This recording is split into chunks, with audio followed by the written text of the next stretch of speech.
If you can't even shower without music playing, you're not alone. Millions of people need constant audio just to get through basic tasks like cooking, walking, or cleaning. But here's the thing. This isn't just a harmless preference.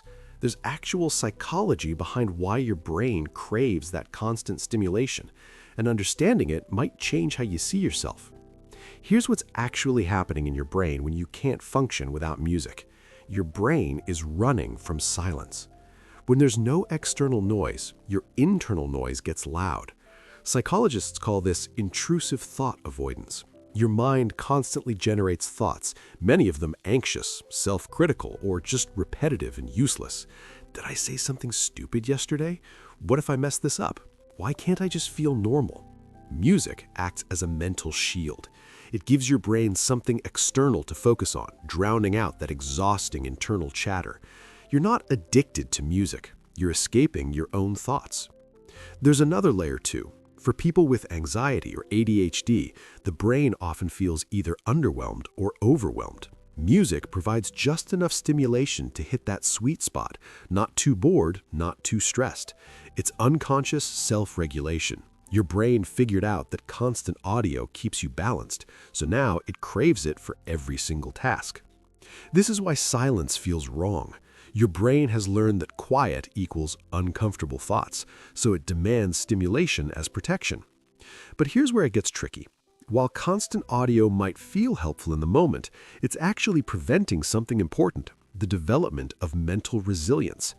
Your brain needs practice being alone with itself. When you constantly avoid silence, you're training your mind to rely on external crutches rather than building its own ability to self-soothe.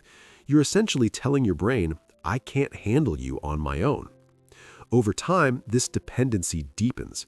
The discomfort you feel in silence grows stronger because you never give yourself the chance to adapt to it. There's also research suggesting that constant stimulation reduces your ability to focus deeply and think creatively. Your best ideas don't come when your brain is occupied. They come during those quiet, unstructured moments when your mind is allowed to wander and make unexpected connections. So what's the solution? I'm not saying you need to quit music cold turkey, but try this. Start small with intentional silence.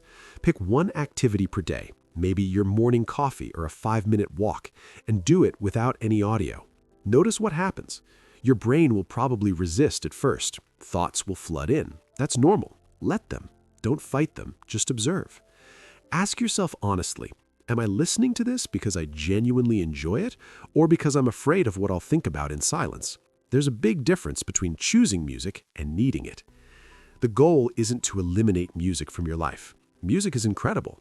The goal is to make it a choice, not a compulsion. To build a brain that can handle both sound and silence with equal comfort. Your brain is powerful, but it needs training. If you've been relying on constant audio to get through the day, you're not broken. You're just stuck in a pattern, and patterns can be changed. Try one day this week without headphones during a routine task. See what your brain does. You might be surprised at what you discover when you finally let yourself listen to the silence.